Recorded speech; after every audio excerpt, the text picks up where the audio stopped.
Hi friends, welcome back to my channel. Hi ಮಾತೆರೆಗಳ. ಇವತ್ತು simple ಆಗಿ ಚಿಕನ್ ಗೀ ರೋಸ್ಟ್ ಮಾಡ್ತಾ ಇದ್ದೀನಿ.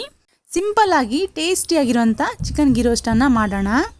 1.5 kg ಆಗುವಷ್ಟು ಚಿಕನನ್ನು ತಗೊಂಡಿದ್ದೀನಿ. ಇದನ್ನು ವಾಶ್ ಮಾಡಿಕೊಂಡು ಉಪ್ಪು ಮತ್ತು ಅರಶಿನ ಮಿಕ್ಸ್ ಮಾಡಿ 10 ನಿಮಿಷ ಹಾಗೆ ಬಿಟ್ಟು ಇವಾಗ ಬಾಣಲೆನ ಬಿಸಿ ಮಾಡಿಕೊಂಡು ಬಾಣಲೆಗೆ 3 ಸ್ಪೂನಷ್ಟು ತುಪ್ಪ ಹಾಕ್ಕೊಂಡಿದ್ದೀನಿ. ನಾನು ಇವತ್ತು ಗೀ ರೋಸ್ಟ್ ಮಾಡೋದ್ರಿಂದ ತುಪ್ಪದಲ್ಲೇ ಮಾಡ್ತಾಯಿದ್ದೀನಿ. ನಿಮಗೆ ಬೇಕಾದರೆ ಎಣ್ಣೆಯಲ್ಲಿ ಕೂಡ ಮಾಡ್ಕೋಬೋದು. ಸ್ವಲ್ಪ ಸಾಸಿವೆ, ಕರಿಬೇವು, ಜೊತೆಗೆ 2 ಪಲಾವ್ ಎಲೆಯನ್ನು ಸೇರಿಸ್ಕೊಂಡಿದ್ದೀನಿ. 2 ಸ್ಲೈಸ್ ಆಗಿ ಕಟ್ ಮಾಡ್ಕೊಂಡಿರುವ ಈರುಳ್ಳಿನ ಕೂಡ ಸೇರಿಸ್ಕೊಂಡು ಇವಾಗ ಇದನ್ನು ಫ್ರೈ ಮಾಡ್ಕೊಳ್ಳೋಣ. ಇದು ಬ್ರೌನ್ ಕಲರ್ ಬರೋ ತನಕ ಫ್ರೈ ಆಗಬೇಕು. 2 ಹಸಿಮೆಣಸನ್ನು ಕೂಡ ಸೇರಿಸ್ಕೊಳ್ತಾ ಇದ್ದೀನಿ. ಇನ್ನು ಇದನ್ನು ಕಲರ್ ಚೇಂಜ್ ಆಗೋ ತನಕ ಫ್ರೈ ಮಾಡ್ಕೊಳ್ಳೋಣ.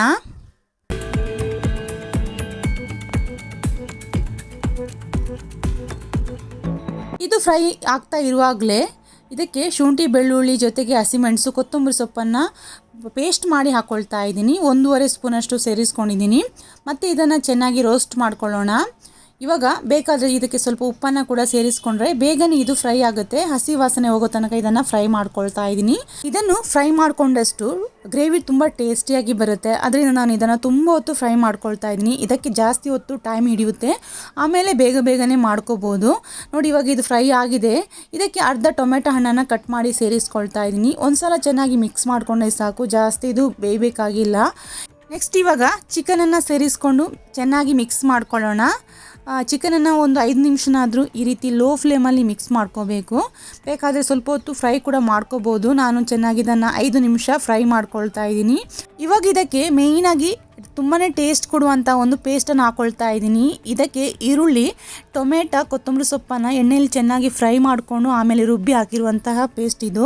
ಈ ರೀತಿ ಪೇಸ್ಟ್ ಮಾಡಿ ಹಾಕೋದ್ರಿಂದ ಗ್ರೇವಿ ತುಂಬ ಟೇಸ್ಟಿಯಾಗಿರುತ್ತೆ. ಜೊತೆಗೆ ಅದರ ಥಿಕ್ನೆಸ್ ತುಂಬ ಚೆನ್ನಾಗಿರುತ್ತೆ. ಚೆನ್ನಾಗಿ ಮಿಕ್ಸ್ ಮಾಡಿ ಲಿಡ್ಡನ್ನು ಕ್ಲೋಸ್ ಮಾಡಿ ಬೇಯಿಸ್ತಾ ಇದ್ದೀನಿ.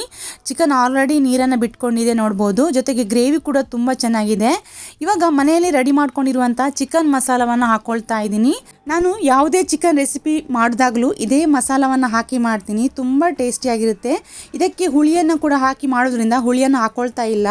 ಜೊತೆಗೆ ಇವಾಗ ಸ್ವಲ್ಪ ಉಪ್ಪನ್ನು ಸೇರಿಸ್ಕೊಂಡು ಚೆನ್ನಾಗಿ ಮಿಕ್ಸ್ ಮಾಡ್ಕೊಳ್ತಾ ಇದ್ದೀನಿ. ನೋಡಿ, ಇವಾಗ ತುಂಬ ಟೇಸ್ಟಿಯಾಗಿರುವಂಥ ಕ್ವಿಕ್ ಆಗಿರುವಂಥ ಚಿಕನ್ ಗೀ ರೋಸ್ಟ್ ರೆಡಿಯಾಗಿದೆ. ತುಂಬ ಟೇಸ್ಟಿಯಾಗಿರುತ್ತೆ. ಮೇಲ್ಗಡೆಯಿಂದ ಕೊತ್ತಂಬರಿ ಸೊಪ್ಪು, ಹಾಗೆ ಸ್ಟವನ್ನು ಆಫ್ ಮಾಡ್ಕೊಂಡು ಆದಮೇಲೆ ಲಿಂಬೆಹಣ್ಣೆ ರಸವನ್ನು ಸೇರಿಸ್ಕೊಂಡು ಮಿಕ್ಸ್ ಮಾಡಿ ಸರ್ವ್ ಮಾಡಿದರೆ ತುಂಬ ಟೇಸ್ಟಿಯಾಗಿರುವಂಥ ಚಿಕನ್ ಗೀ ರೋಸ್ಟನ್ನು ನೀವು ಕೂಡ ಮನೆಯಲ್ಲಿ ಟ್ರೈ ಮಾಡ್ಬೋದು.